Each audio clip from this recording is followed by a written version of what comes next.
name-calling against the Prime Minister Narendra Modi. Yet it seems the Congress hasn't learned any lessons. Charges of personal corruption, for example, especially, haven't worked out for them. But when such charges are laced with innuendos and derogatory remarks, it almost exclusively backfires. Has Congress's Pawan Khera made a similar remark that can cost the Congress party? On February 17, while addressing a press conference on the Adani Hindenburg issue, the chairman of the Congress's media and publicity cell, Pawan Khera, referred to Prime Minister as Narendra Gautam Das Modi. Even after pointing it out by reporters, Pawan Khera laughed and said Prime Minister's actions are similar to, quote, Gautam Das. Later, Khera clarified that he got confused about whether it was Damodar Das or Gautam Das. There's more sarcasm laced here. Meanwhile, the BJP has launched an all-out attack on the Congress and Pawan Khera, saying it's an insult to the Prime Minister's late father. In a bid to attack Modi, did Pawan Khera reduce the quality of political discourse and cross a line of personal decency? We'll take that question to our guests in just a bit. But first up, what exactly did Pawan Khera say that has stoked this massive political storm? So while addressing this press conference, taking a dig at the Prime Minister, Khera said, if Vajpayee could form a JPC, then what is the problem with Narendra Gautam Das Modi? Then he laughed off and said, is it Gautam Das or Damodar Das? Khera went on to even say, even though his name is Damodar Das, his actions are similar to Gautam Das. So suffice to say, Pawan Khera knew exactly what he was saying. He knew exactly what he was doing. Of course, he's feigned the fact that, he took the name by mistake. But clearly, if you look at those sequence of events of the statement, it wasn't quite sad. BJP has come out all guns blazing at the Congress and Pawan Khera. For example, BJP's IT cell chief Amit Malviya said Congress's deep-seated sense of entitlement and disdain for a self-made man doesn't sit well with an aspirational India. BJP leader Preeti Gandhi said Pawan Khera has become so desperate to prove his credentials and worth to his bosses that he has stooped to slandering the Honourable Prime Minister's father. Delhi BJP leader Tajinder Pal Singh was also one of the first ones to slam the Congress leader, saying, while hating Prime Minister Modi, Congress has stooped to a new low. This isn't the first time, though, that Congress has come down to name-calling, and there are examples littering the entire political history of the last 10 years in India. For example, in December 2022, Congress chief Mallikarjun Kharge, remember, had called Prime Minister Modi a Ravan with 100 heads. Those remarks came just ahead of Gujarat Assembly elections, and we know what the result was. Similarly, in the past, in December 2017, for example, also ahead of then Gujarat elections, Manishankar Aiyar had called the Prime Minister a Neech Aadmi. We know what the result was, even though the BJP scraped through, despite anti-incumbency, very narrowly. In January 2014, this is the biggest example that Congress should have learnt from, and it hasn't over the last almost 10 years. Before the general elections, when Prime Minister Narendra Modi was the candidate then for the BJP, Manishankar Aiyar had come out and called him a chaiwala, and that a chaiwala will never become the Prime Minister of this country. We all know what happened. We're living in Narendra Modi's era. So has the Congress refused to learn these lessons? And there are many such examples that one could give, but for paucity of time, I'm not naming them all. So that's the big debate that's coming in.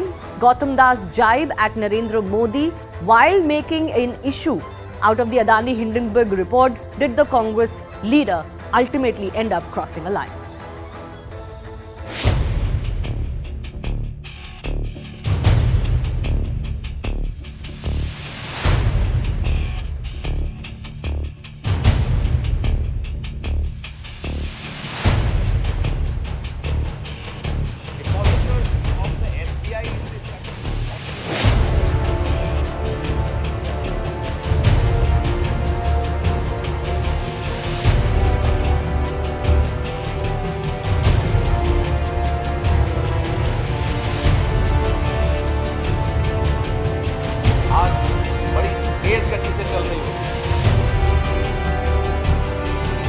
ये पहली बार नहीं है कि कांग्रेस ने प्रधानमंत्री जी पर निजी हमला किया है। कांग्रेस ने राजनीति के स्तर को और नीचा कर दिया है। किसी की फैमिली पर मत जाइए, चाहे वो प्रधानमंत्री की फैमिली हो या कांग्रेस के नेताओं की फैमिली हो। इस तरह से आप अटैक करेंगे फैमिली के ऊपर तो ये आपका फ्रस्ट्रेशन जाहिर होता है।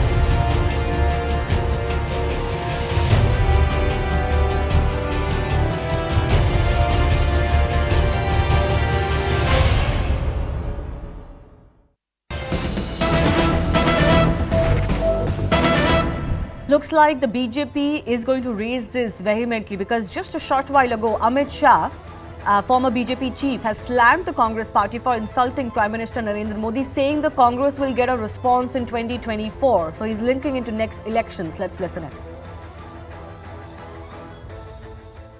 जिस प्रकार की भाषा का प्रयोग होता है, मैं इसकी घोर निंदा करता हूं।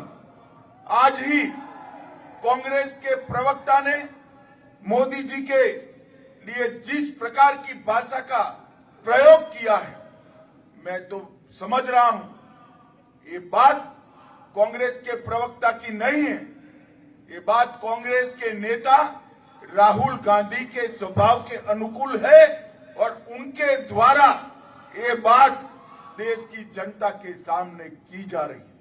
मगर मैं राहुल गांधी जी को कहना चाहता हूं, 2019 में भी आपने मोदी जी के लिए अभद्र भाषा का प्रयोग किया था। नतीजा आपने देखा है, कांग्रेस पार्टी का विपक्ष का स्टेटस भी जाता रहा और जिस प्रकार की भाषा आज इस्तेमाल की गई है और देश भर से जनता में से जिस प्रकार के रिएक्शन आ रहे हैं, आप 24 का नतीजा देखिएगा। राहुल जी, कांग्रेस पार्टी दूरबीन लेकर ढूंढने से भी नहीं मिलेगी। देश की जनता इसका हिसाब बैलेट बॉक्स के अंदर करेगी।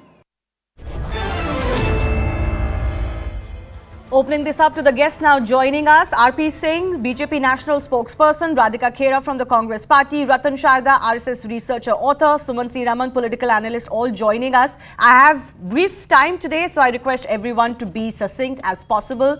Radhika, I'm coming to you. There's a certain sensibility attached to people's middle names in India. Possibly while giving a middle name to Narendra Modi, what Pawan Khera ended up doing was insulting his father, because the middle name often comes from the father. Do you think this is not the kind of sensibility that a political spokesperson should be displaying? Radhika. What is the kind of sensibility does one expect from the Prime Minister of the country?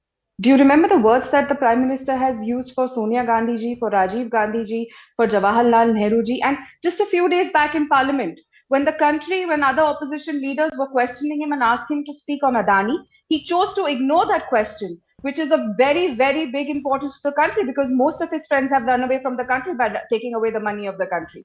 And we are even thinking that maybe Mr. Adani would also do the same. He is the one single man, the Prime Minister of India, Shri Narendra Bhai Modi, is responsible for Mr. Adani reaching where he is today. I get that. We're not discussing Adani. What did Mr. Why? Because this is very important, because if we are, when we asked him about Adani, he went on Rajiv Gandhi ji's, Rahul That's Gandhi ji's fine. surname. Nobody is discussing that. My question is very simply about, in an attempt to attack politically the Prime Minister, was the manner in which it was done possibly avoidable? Because there are sensibilities involved to somebody's father's name. Where do sensibilities go when you talk about, when you question Rahul Gandhi ji's surname?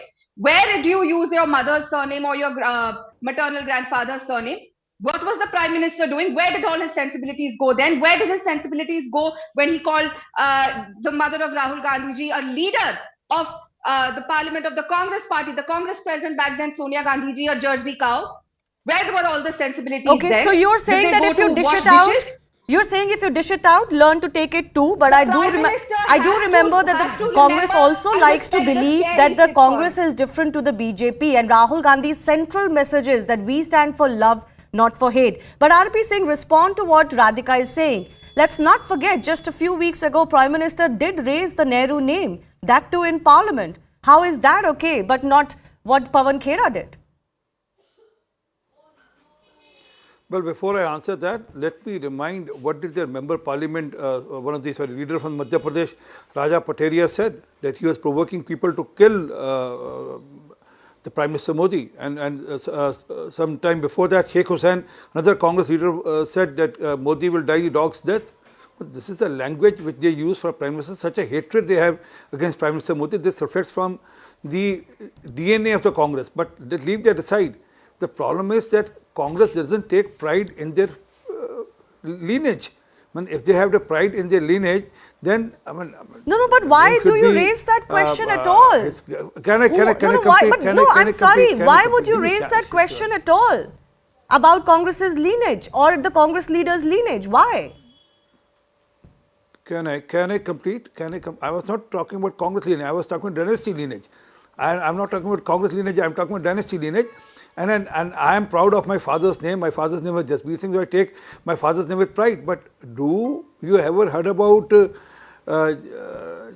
Jahangir Gandhi? No, I mean, the name should be Rahul Jahangir Gandhi, Ghandy, or it should have been Rajiv Jahangir Gandhi, Ghandy. But they don't take pride in their fathers, their grandfathers at all. How is any of that relevant? None of them take pride in politics today, first Give of me a all. second. None of them take pride in Feroz, Jahangir, Gandhi. Why is that a concern None of them for take you? pride in their lineage. I mean, dynasty doesn't take. No, it's if you not want to concern to me. say I mean- that I the mean, Congress you leaders want to have carry a Gandhi name? appropriated What is the the meaning of Gandhi spokesperson name and talking? Gandhi legacy, that's a separate point you can make without talking about Indira Gandhi's husband. My question to you is, if you say these things, the Congress is also going to respond. Then don't act like it's not okay. Can I? Yes? Shivani, issue is you take pride in Gandhi as a name, but you are ashamed of carrying your grandfather's name. Feroz Jahangir Gandhi, Ghandy, Gandhi, not Gandhi. But you are changing to Gandhi for your political objectives. 1 second, So, Radhika, I'll we give are you time. proud Just of let our him father's finish, I'll give name. you time. And give me a second, Shivani. In this Yeah. country, people take pride in their father's name. And I take strong objection to Pawan Khera's trying to play mischief there. Okay, now you've come to He's the point of insulted the Pawan Khera. country's culture. But I'm not sure why you went into this entire Nehru versus the Gandhi versus Gandhi name. I don't understand. But anyways, Radhika, I'll come back to you. Two of my guests have not spoken. Ratan Sharda, here is the problem. You going to make these personal attacks against Rahul Gandhi's grandparents or, parents or grandparents. The Congress will also hit back. I'm not defending what Pawan Khera has said, but clearly there's a problem on both sides. See, the way it has been, the whole thing has been framed is wrong. What we are talking today is the way he did it. In the heat of the election moment, somebody says something, somebody in a debate says something is one thing, but somebody deliberately in a press conference calls out a name wrongly, then very deceitfully, very conceited manner, in a very contemptuous manner, he goes back to say whether this or that, and then says he was like that, he was not like his father's name, whatever. So this is so feudal. This is so dynastic and so elitist that nobody would miss this particular jibe at a poor man's father. In India, we know they've been fighting. There, people will abuse each other, but they will say, "Don't bring my father into it." You remember these kind of dialogues. And when you say this, the way he says it, on one side he says that I made a mistake, I forgot the name. On the other side, there are people coming here, fighting on that issue. If Congress believes that what Khera said and he accepted his mistake, they should not come and fight over it. No, they should say matter is closed. Khera has accepted the mistake. Instead of that, they are bringing in something else. And what about? Okay. I'm sorry. You don't contemptuously call some poor man's father in this very dismissive manner and then keep on justifying it, and they will suffer. They can keep on justifying what about. People don't buy it. I'm sorry. I don't want to get a title of Snake Aka. As by my own way, when I saw the YouTube, this particular clip, I was deeply hurt the way he said it. Okay, the One thing is manner make a in which. mistake. Okay, We can I all take make a it to mistake. Sumant? I started the show by asking exactly this. Contentious. Sumant, there's a tradition of giving somebody a middle name that comes to define them. But, that is different than the name given to you. In an attempt to give Narendra Modi a middle name, did Pawan Khera cross a line by changing his father's name? That's deeply personal and deeply revered. He could have tried something else. Shivani, not just changed. Or- The way he No, spoke. no. That is my question. Okay, the way he spoke as well. Yes, Sumant. I think that the right to abuse is a sort of prerogative of the ruling party. Now, let's be very clear. Congress does not have a right to abuse back. So, I think that Mr. Khera's statement was in poor taste. But I think Mr. R.P. Singh spoke here it's a spectacular self-poll. And he has put it, in fact, Mr. Khera meant to highlight the closeness between the Prime Minister and Mr. Adani. He had no other, motives of why. In that case, I'll take a separate name. Somebody's dead father. Like 1 second. In that case, I'll take a separate name. No, 1 second. No. Give me a Sumanti Raman. Give me a second. Then I should say Rahul Soros. I'm not saying so. Then I should say Rahul Soros. Is this a debate? Does Rahul Soros suit? Do Rahul Soros suits you? Okay, let him finish now. RP Singh, please let him finish. Let Sumant have his time for his opening comment. Of his grandfather's name. Okay, RP Singh, you made your point. Let him finish now, please. Yes, Sumant. Second.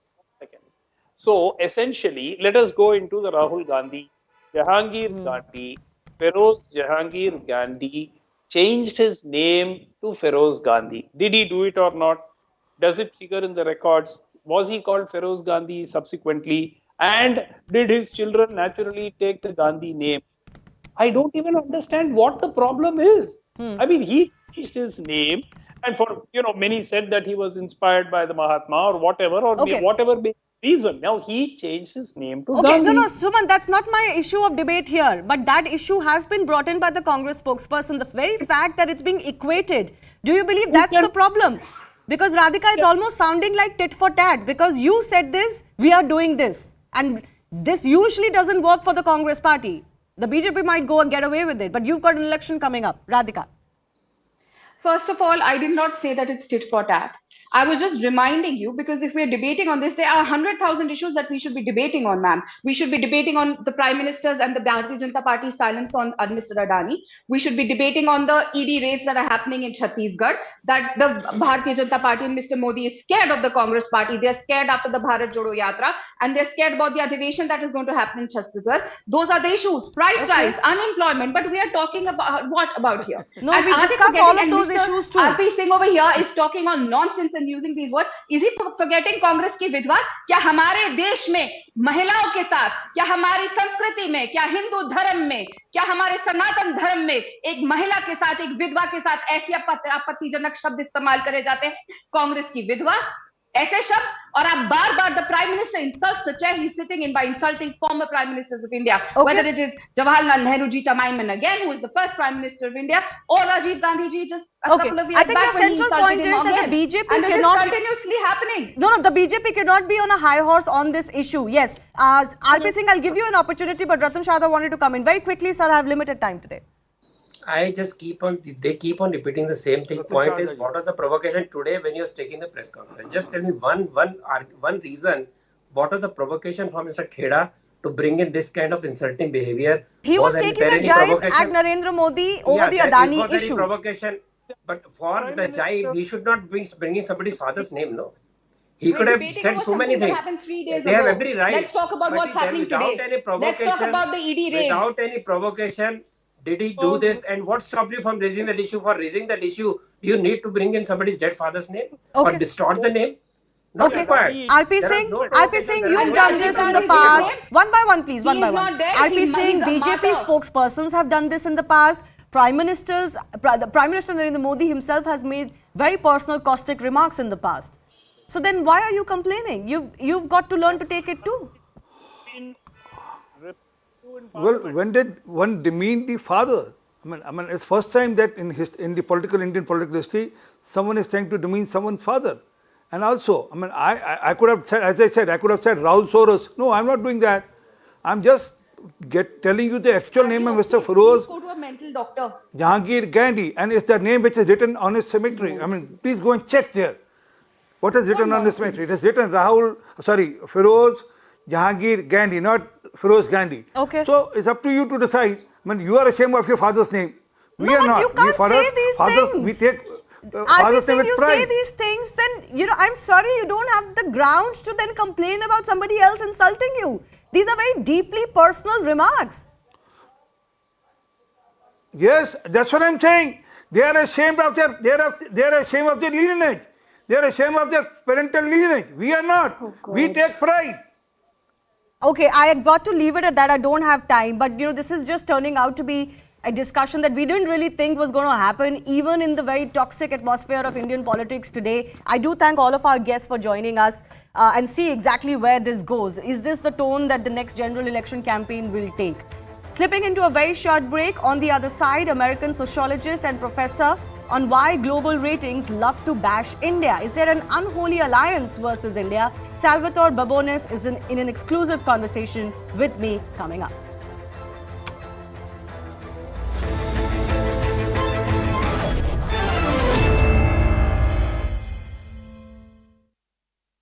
Town Kiev, we can now confirm Leslia Velenko, who is a senior Ukrainian member of parliament, has confirmed that US President Joe Biden has landed in Kiev. Remember, he's en route to Poland. He's supposed to go to Warsaw tomorrow. So this is en route to Poland. You can see the first pictures of US President Joe Biden just as we approach the first anniversary of this war. This war was launched on the 24th of February. It's going to be exactly a year by the end of this week. So on the week when Ukrainians will be looking back at this torrid year that it has been for them and for their country, Joe Biden, arguably the world's most powerful man, the world's most powerful politician, landing up in Kiev, expressing solidarity with the Ukrainian people, expressing solidarity with Vladimir Zelensky's government. Remember, he has led a rather valiant effort to take on a much stronger, much bigger army of Russia and a much bigger leader in Vladimir Putin. So this is a huge message of support from the American president to his Ukrainian counterpart and also to the Ukrainian people, that America is standing firmly and solidly behind this war effort. This is, of course, as far as Ukraine is concerned, an attempt to try, this is an existential crisis. I mean, if they lose this war, they lose their country. And as the country marks 1 year of this brutal war after having been launched as a special military operation by Vladimir Putin, it is now confirmed, and you can see these pictures of President Joe Biden of the United States walking down central Kiev. He's meeting with President Zelensky and other senior members of the Ukrainian government. He will be subsequently going to Warsaw tomorrow, but we're expecting a briefing by senior government officials of Ukraine any moment now. In the run-up to this touchdown, as it were, of course, this was a highly secretive visit. It was kept under wraps for a number of days in the run-up to this visit. And even this morning, you know, it is not like information was trickling in either from the U.S. White House administration or from media reports in the U.S. about the possibility of Biden, touching down in Kiev. But now you can see those live pictures of U.S. President Joe Biden in Kiev, meeting with Zelensky as well as other senior leaders of the Ukrainian government. He's going to spend a few hours there and then make his way towards Warsaw to Poland, where he's expected to give a major speech tomorrow on this one-year war effort. So clearly, this is a big, big moment. Symbolically, maybe not materially, but definitely symbolically, the fact that the US president is in Kiev. We've had, the UK Prime Minister, when Boris Johnson was the UK Prime Minister, he had gone to Kiev. We've seen other leaders, the former Israeli Prime Minister had gone to Kiev, but we haven't seen the American president go to Kiev since this war began. So I think it's a significant moment, this, definitely high on optics, high on solidarity, the photographs, the symbolism, that'll be huge. But what may this translate into in terms of material support for Ukraine, I think that is something that we'll have to wait and watch out for. Absolutely. And Zaka, like you rightly said, this is one of the very important, in fact, decisive moments in Joe Biden's presidency. And of course, all eyes will be on that very speech, or the kind of messaging that he sends out to Russia through that speech in Warsaw. Absolutely. So that was there you can see the still, you can see both Zelensky and Biden to the right and Zelensky to his left. They are walking downtown Kiev is what we've been told.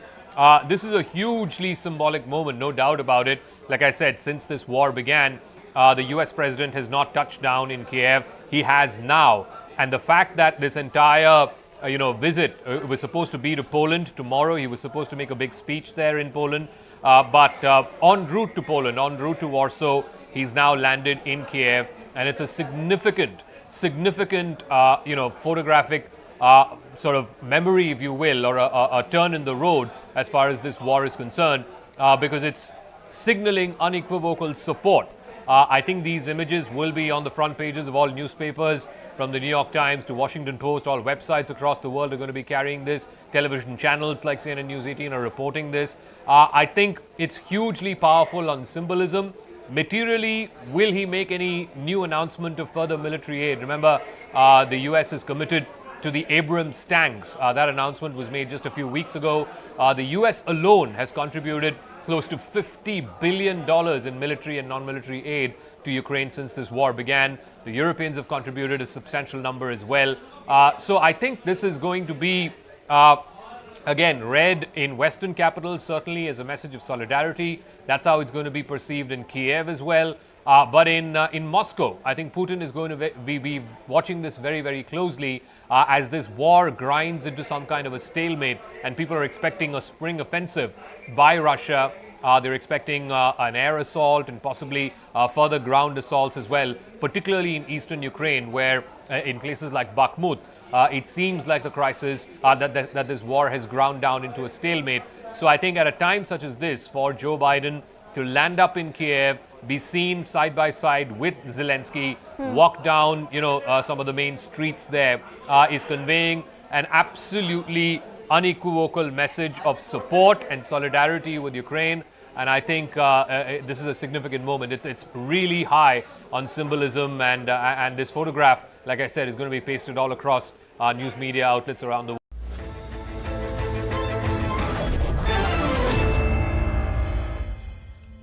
Salvatore Babones has become quite a popular voice in India, especially amongst speaking tours, the academics, the intelligentsia. He's an associate professor at the University of Sydney, and he's out with a new article titled Unholy Alliance Inside the Activist Campaign to Pry India from the West. Salvatore Babones is joining us live and exclusively first here on CNN News 18. Salvatore, thanks a lot for coming in. And first, I want to begin by asking you, you've become quite a celebrity in India. How does that feel? You've been invited to, several events, speaking engagements. You've traveled a few cities now in India. How has your time been?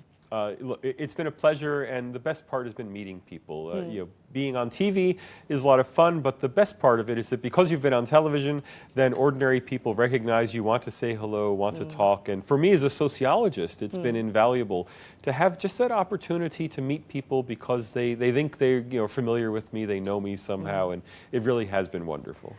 There are a lot of people who, obviously like you, like what you say about India, the perspective that you bring on how India is being seen globally. But I think there are equal number of people who don't possibly like you that much because you're almost busting a narrative. Well, if anyone doesn't like me, I haven't noticed because I've been received with really such open arms. But yes, I know, look, there must be people who resent being challenged with a narrative that they've monopolized for a long time. And I think Western knowledge of India has been monopolized by really just a half dozen people, columnists and intellectuals with access to Western media who've shaped the entire Western understanding of the country. And that understanding is faulty, you would say? I think it's not only faulty, it's largely false. That is, the quantitative data we have suggests a very different India from the qualitative understandings that we've received from this small group of journalists and intellectuals. Before I get to your paper, Unholy Alliance Inside the Activist Campaign to Pry India from the West, I just want to take that point further. Do you believe that false analysis, the qualitative analysis in the hands of a few, half a dozen people and columnists overseas, is that a recent trend or has that existed? Because a lot of people believe that's predominantly anti-Modi activism. I think it is mostly anti-Modi activism, but it's anti-Modi activism that has been translated into anti-India or anti-democracy narratives. That is, instead of challenging the government, they're challenging the state. We see that, for example, in challenging the independence of the Electoral Commission of India. Now, I've seen very little in India that suggests that the Electoral Commission has been compromised in any way. Yet the international narrative we've heard is the Electoral Commission has gone from being fully independent just 8 or 10 years ago to now being in the pocket of the government today. Now, I doubt that narrative is true, but that's what we hear. People are taking their personal subjective opinions and presenting it as objective fact. Can I just ask you, you're coming to India, you've been in India at a time when George Soros's comments have been in the news. I'm sure you're aware of what he has said, not for the first time. But do you believe his comments, as they're being received, truly do blow the whistle on exactly what we've been talking about? That there is this group of individuals, including Indians, who are shaping almost this... exclusively almost Indians. exclusively Indians, you believe, who are shaping this narrative. Because many believe that George Soros doesn't even know much about India. What he's saying and what he believes about India and very little democracy in India is actually a narrative fed to him.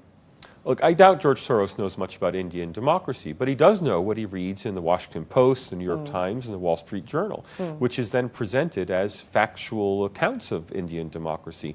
Yet those accounts are coming, again, I keep stressing this, from a very small number of primarily South Asian, primarily Indian voices who have very strongly held opinions on India. Now, I don't doubt the sincerity of those opinions that are being reported in these newspapers, but they come to be presented as fact to the rest of the world. And because we have no other source of information on India, we take it seriously. I mean, when you hear someone call American democracy now being a fascist dictatorship, you know, the Republicans are fascists, the Democrats are fascists, you shrug your shoulders because you're very familiar with American democracy. You can make your own decisions. When a Westerner sees India called fascist in the Wall Street Journal or the Washington Post or the New York Times, we take that seriously because we know very little about India. We have very little depth of knowledge. Most Americans couldn't name a single Indian leader, not even Narendra Modi. Those who could name Narendra Modi couldn't name a second one. Now, I challenge your viewers, almost every one of them could not only name Joe Biden, but could name the last 3 presidents of the United States and could probably name at least 2 or 3 governors and cabinet secretaries in the United States. Your knowledge of America is so deep, it's so deep that you're not swayed by these sorts of ridiculous statements about American democracy. But our knowledge of India is so shallow that if all we hear are these complaints, we take them seriously. George Soros believes that there's a Hindu nationalist government under Narendra Modi in India, and he has in the past expressed his view that, he wants this government out. I want to understand from you, and I think there are shades of this in your new paper, in your new article, that Hindu nationalism has been almost equated with fascism, with Nazism. Hindutva today is equated with Nazism. And there's very little proof to show that they're actually alike. Why do you think that is happening, and where is this coming from? Why are Hindu nationalists treated with such suspicion? There's nothing in common between Hindutva and Nazism, and I think you can see that when you see what else is also compared to Nazism. We routinely see Zionism, that is Jews' desire to return to Israel, as a form of Nazism or fascism. And that, of course, is absolutely ridiculous. The Nazi regime was as anti-Semitic, committed an anti-Semitic genocide. We see these terms thrown around because they're very emotional terms, and people want to associate things they disagree with in these emotional connections to absolute evil. Of course, this is pure rhetoric. But again, I stress to an American who knows nothing about India, this pure rhetoric becomes all that person knows about India, and that's why this is causing such problems. Now, let's be honest, the current government of India is strongly, deeply nationalistic, just as every government in the United States is deeply nationalistic, just as every major political party in India is nationalistic, and the current party is closely associated with Hinduism, just as every major political party in India is closely associated with Hinduism. So there's nothing, you can call it Hindu nationalist. I prefer not to put that label on it, but is it a is it a government that's Hindu in orientation? Yes. Is it a government that's nationalist in orientation? Yes. But I stress to Indians who may oppose the current government that someday if Congress comes back to power, Congress will be a Hindu-oriented government that will be highly nationalist. And if Indians accept this vilification of Hinduism and nationalism, they'll find this vilification sticks even when the BJP is gone. Interestingly, what you also say in your paper is that there is a form of, as you said, anti-Zionism, anti-Hinduism that is being masked as anti-Hindutva activism. Because Hindutva is bad, we are not opposing Hinduism, we are opposing Hindutva. That's an argument we've heard from academics all around. In fact, there are organizations, academic organizations and groups in the US that hold seminars like Dismantle Global Hindutva. And the front is that this is against Hindutva. This is not against Hindus and Hinduism per se. Do you believe that is the truth?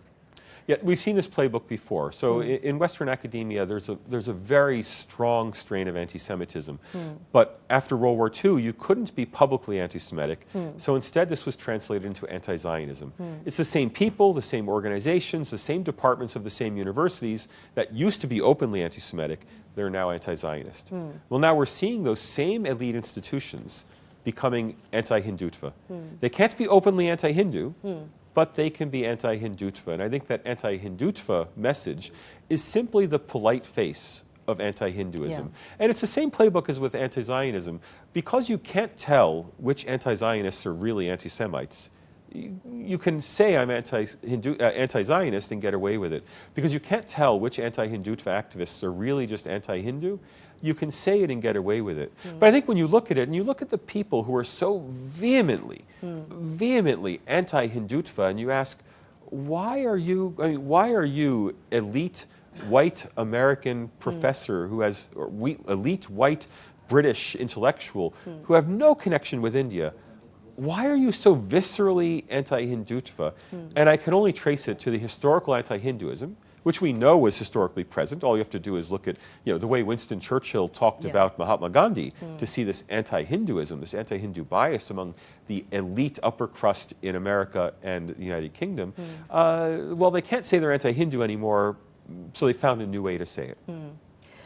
Do you believe that the world globally is beginning to look at this in the manner that you see it, or there is a lobby that is very deeply protecting this form of new anti-Hinduism? There are, of course, Hindu civil society organizations in the U.S.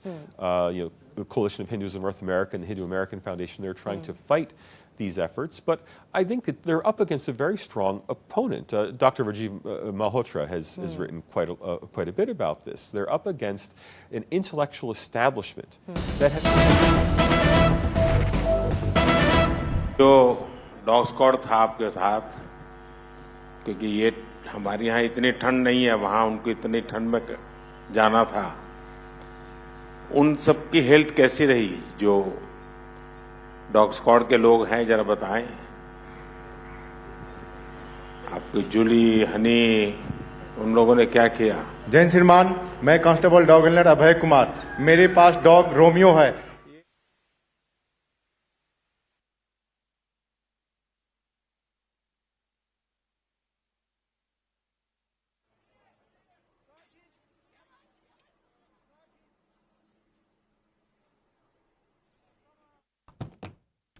That's the Prime Minister interacting with the Indian NDRF teams that have been aiding Turkey and Syria as far as their post-earthquake relief and rescue operations are concerned. The Prime Minister interacting with them personally, hailing the kind of effort that they have put in.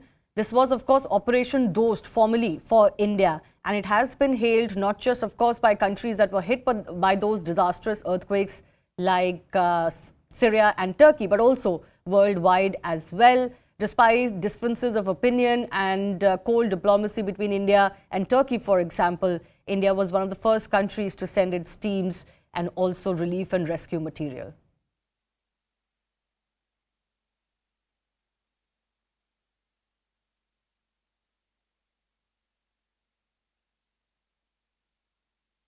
Interestingly, what you also say in your paper is that there is a form of, as you said, anti-Zionism, anti-Hinduism that is being masked as anti-Hindutva activism. Because Hindutva is bad, we are not opposing Hinduism, we are opposing Hindutva. That's an argument we've heard from academics all around. In fact, there are organizations, academic organizations and groups in the US that hold seminars like Dismantle Global Hindutva. And the front is that this is against Hindutva. This is not against Hindus and Hinduism per se. Do you believe that is the truth? Yeah, we've seen this playbook before. So in Western academia, there's a very strong strain of anti-Semitism. But after World War II, you couldn't be publicly anti-Semitic. So instead, this was translated into anti-Zionism. It's the same people, the same organizations, the same departments of the same universities that used to be openly anti-Semitic. They're now anti-Zionist. Well, now we're seeing those same elite institutions becoming anti-Hindutva. They can't be openly anti-Hindu, but they can be anti-Hindutva. And I think that anti-Hindutva message is simply the polite face of anti-Hinduism. And it's the same playbook as with anti-Zionism. Because you can't tell which anti-Zionists are really anti-Semites, you can say I'm anti-Zionist and get away with it. Because you can't tell which anti-Hindutva activists are really just anti-Hindu, you can say it and get away with it. But I think when you look at it, and you look at the people who are so vehemently anti-Hindutva, and you ask, why are you elite white American professor who has, or elite white British intellectual who have no connection with India, why are you so viscerally anti-Hindutva? And I can only trace it to the historical anti-Hinduism, which we know was historically present. All you have to do is look at the way Winston Churchill talked about Mahatma Gandhi to see this anti-Hinduism, this anti-Hindu bias among the elite upper crust in America and the United Kingdom. Well, they can't say they're anti-Hindu anymore, so they found a new way to say it. Do you believe that the world globally is beginning to look at this in the manner that you see it, or there is a lobby that is very deeply protecting this form of new anti-Hinduism?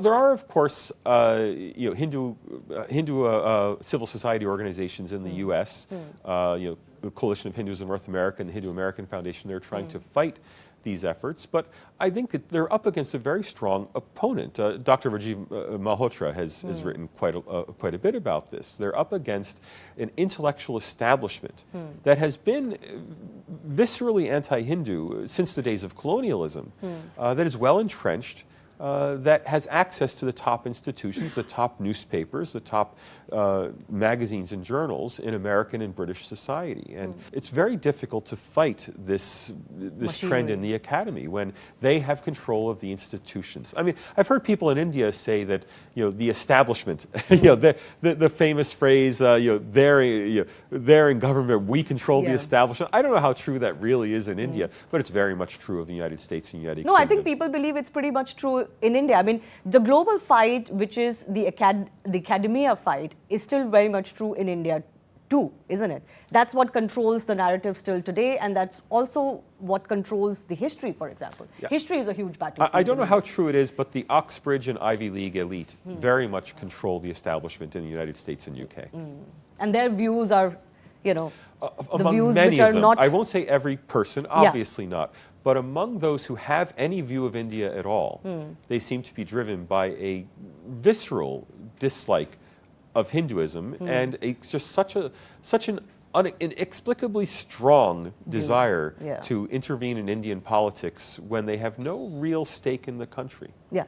I'll come to what else you mentioned as far as your new article is concerned. It's a very deep read, and it's an interesting read about the nexus that is working, that usually succeeds in making India look bad when it comes to foreign coverage, but also importantly in research papers, in rankings, in perception indices, etc. But I do want to ask you, recently when we speak about Western narratives on India, we had this BBC documentary which was, eventually banned, not banned, but its circulation was curbed. And BBC eventually had some surveys of the Income Tax Department on its offices. Do you believe that does make India look bad, and it makes India look as thin-skinned, that it cannot take criticism? Because the obvious allegation was that this was because the BBC documentary showing Narendra Modi in very poor light over Gujarat riots came out. Look, of course it makes India look bad. It makes it difficult to defend press freedom in India. That said, as far as I understand, this was all conducted in line with Indian law, and so India has its own laws and its own approach, but from a public relations standpoint and from a public diplomacy standpoint, it certainly would have been much better for the government to take the BBC documentary on the chin, argue against it, but to let it be shown in India. That certainly would have been a better move from the standpoint of public diplomacy. That said, everyone in India is political, so just as opposition to the BJP often drives this anti-India narrative in the West, the BJP's own electoral calculations seem to drive it towards positions that will make it look bad in the West. So I'm sure that from the BJP's perspective, attacking the BBC, probably they saw it as an opportunity for electoral gain. But as far as the documentary in itself is concerned, since you believe that there is indeed a nexus that continuously works in showing India in poor light, the Gujarat riots are a prime example. 20 years after the riots, more than 20 years after the riots, 20 years after the Supreme Court has looked into it, Narendra Modi has been absolved of all charges of personal responsibility or collusion. Yet this documentary comes out 20 years later, mentions nothing about the Supreme Court verdict. Do you believe that is indeed propaganda and narrative and not quite reporting? Well, it's not exactly anti-India propaganda. So this is what I talk about in the paper. This unholy alliance I speak of is a strange alliance between Christian missionaries, international Islamists, and the global human rights infrastructure, the human rights NGOs. So look at this documentary. It is all based on a report that came out of the British High Commission in 2002. Which nobody saw, by the way. That they haven't released, that was leaked. It was leaked, it seems, immediately after Rishi Sunak became the first Hindu Prime Minister of the United Kingdom. I strongly suspect that that leak was motivated by anti-Hinduism, not by anti-India views. If it were anti-India or anti-Modi, it would have been leaked during the election campaign. Right? To leak it now strongly indicates that the minute it was leaked from the Foreign Service, and the Foreign Service in the UK, forgive me, I mean, I know this is all circumstantial evidence, but we have so many accounts that it's riddled with anti-Semitism and anti-Hinduism, and has been for 100 years. I mean, this is not something new.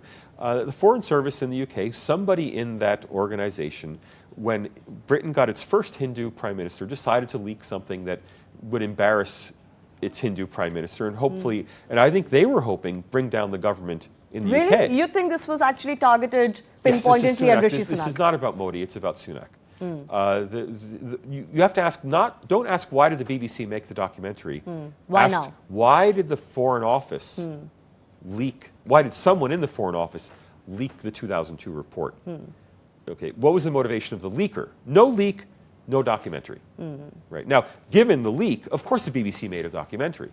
But why was it leaked in the first place? There is no reasonable explanation having to do with Narendra Modi or India for that leak from the... Why now, after 20 years? Why not leak it in 2019? Why not leak it in 2014? But a lot of people also feel that it could be a precursor to what we're about to face, for example, ahead of the 2024 general elections. There's very little that people can do against Narendra Modi but for bring his image down, right? Also, I mentioned this because in that episode, for example, on Gujarat riots, if you had mentioned that Narendra Modi has faced legal scrutiny over what has been alleged against him for 20 years and has come out of it, it could be seen that you're being non-partisan. But because it doesn't mention and because there's a more human rights approach to what has been shown, not so much about, factual approach, it almost presented it as a one-sided story. Do you believe that was not the intention? No. Look, all of our evidence is circumstantial.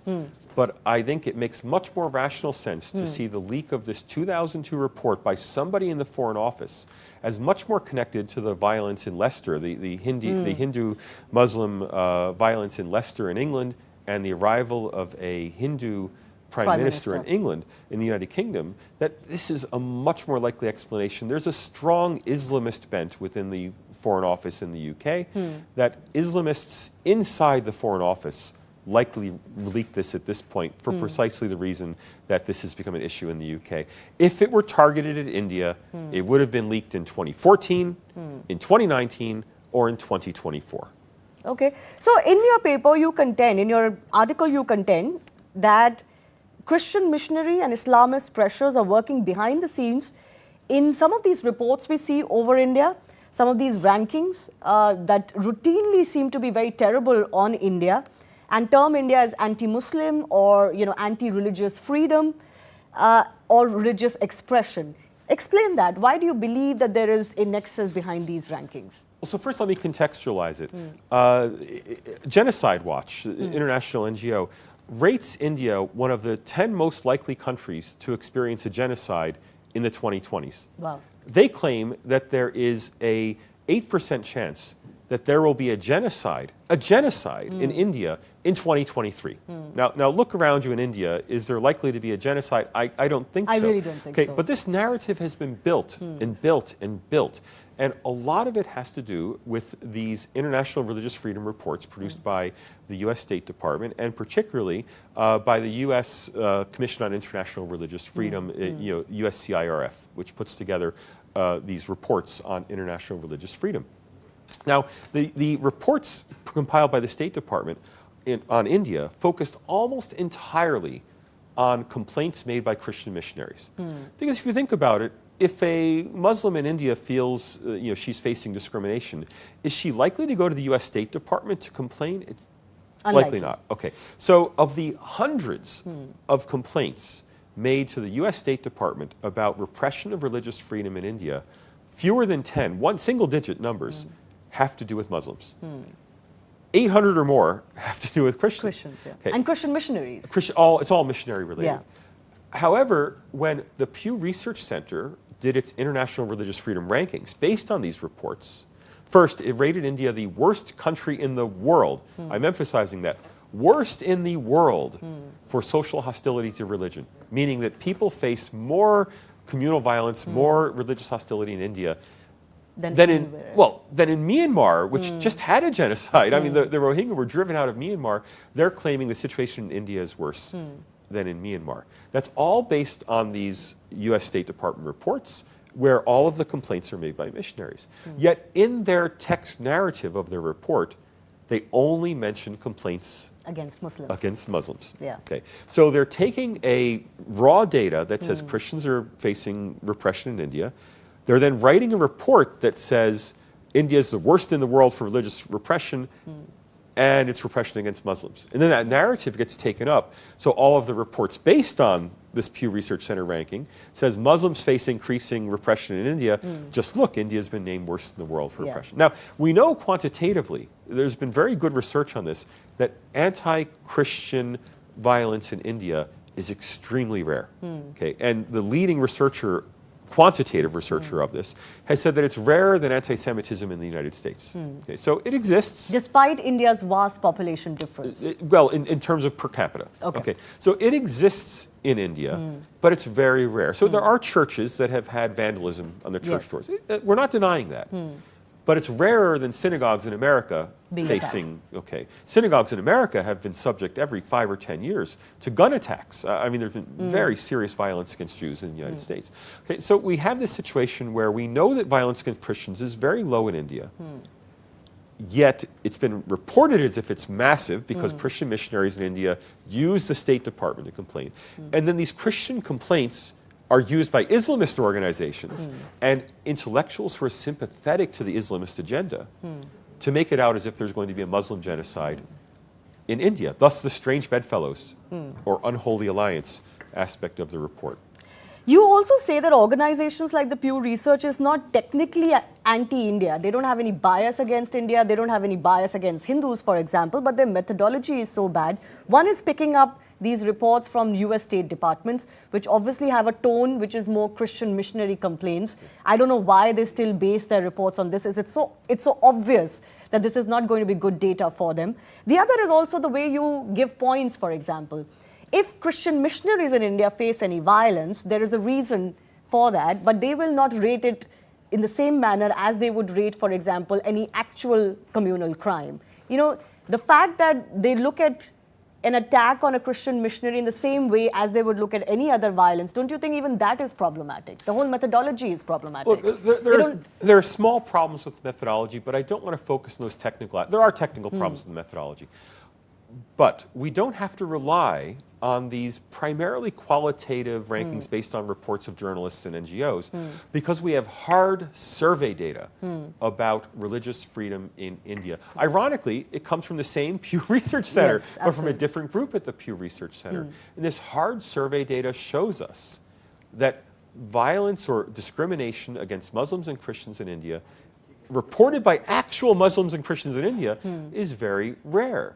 The Pew Research Center did an extraordinarily high-quality survey in 2019-2020 of 29,999 households in India. I think they wish they'd gotten just one more, 29,999. Top quality survey, more than an 85% response rate, which in survey research is unheard of. You have to really try hard to get an 85% response rate. This wasn't a telephone or a internet survey. This was knocking on doors, personally talking to people in 17 different languages all across India. Yeah. They found that 89% of Christians and 89% of Muslims say they are, quote unquote, very free to practice their religion in India. Only 2% of each group say they are unfree. Okay, so only a tiny minority of Christians and Muslims have any complaint about their ability to freely practice religion in India. So we have the hard survey data. We don't have to rely on these anecdotal reports. We can go to the numbers. And yet the same Pew Research group doesn't look at its own data. It looks at these reports by the US State Department. Because I think there are different motivations of different groups within Pew. Now, my instinct is, I can't know this, my instinct is that Pew actually commissioned this major quantitative study to back up its qualitative reports. But it didn't happen. But it didn't happen. So the Sir John Templeton Foundation, which is the foundation that funds Pew's international religious freedom efforts, they're closely linked to Christian missionary groups. And so they have a particular interest in defending missionaries abroad. That's not explicitly what they do, but they fund a lot of work that is pro-missionary, supportive of missionaries. So I think having had all of this qualitative data that they thought showed this terrible situation for Christians in India, they probably wanted to get some good hard quantitative data to back it up. But when they did the survey, they found the quantitative data don't back it up. And this survey was hardly reported. I mean, this survey was finished in 2020. Their report came out in 2021. And it's hardly been mentioned in the press. I think because it just didn't have the message. It's not convenient, isn't it? It wasn't the message they wanted to show. I mean, I'll give you another statistic. 24% of Indian Muslims say they face some form of discrimination on account of their religion. Now that sounds bad. Until you realize first, 72% of Indian Muslims say they've never faced discrimination on account of their religion. What's more, we can take that 24% of Indian Muslims say they've at some point in their lives faced religious discrimination and compare it to the same question asked in the United States. So the Pew Research Center, in a separate survey, asked exactly the same question with exactly the same wording in the United States, asking about racial discrimination. 80% of African Americans say they face discrimination. 46% of Hispanic Americans. 42% of Asian Americans, and only 24% of Indian Muslims. In other words, self-reported discrimination in India is, for Muslims and for Christians is lower than for Asian Americans.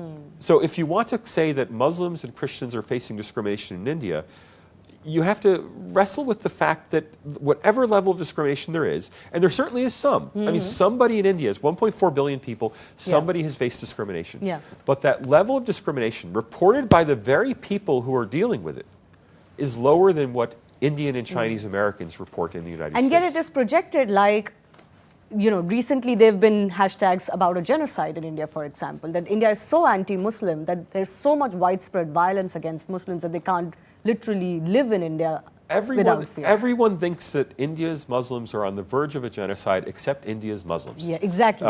India's Muslims, when asked what are the top problems you face today, number one is unemployment. Exactly. Number two is crime. Number three is corruption. Intercommunal violence is number four. Okay, so India's own Muslims do not rate intercommunal tension as their number one problem. As their number one, two, or three problem. No, but also, if you look at that 24% of Indian Muslims who say that they face some discrimination, I believe that data is also the same on the Hindu side. Hindu respondents, 21% of 21% of Hindu 21% of respondents have also said that they feel there is discrimination on the basis of religion. And a lot of Hindus feel that a lot of Indian laws, for example, Sure. promote minorities more than even Hindus. Sure. But I'll leave that aside. Fundamentally, the point is that a few activists, academics are creating a narrative about India that average people, Hindus, Muslims, Christians alike in India, do not subscribe to. They are not the ones who are building this narrative. It's a handful of people. And I always want to emphasize this with the work I've been doing on India and with my speaking to the Indian press and to Indian people. In all of this, Indian Muslims are not to blame for this narrative. Exactly. This is not a narrative that is coming from ordinary Indian Muslims. It may come from some Muslim politicians or Muslim leaders in India. It may come from a lot of Hindu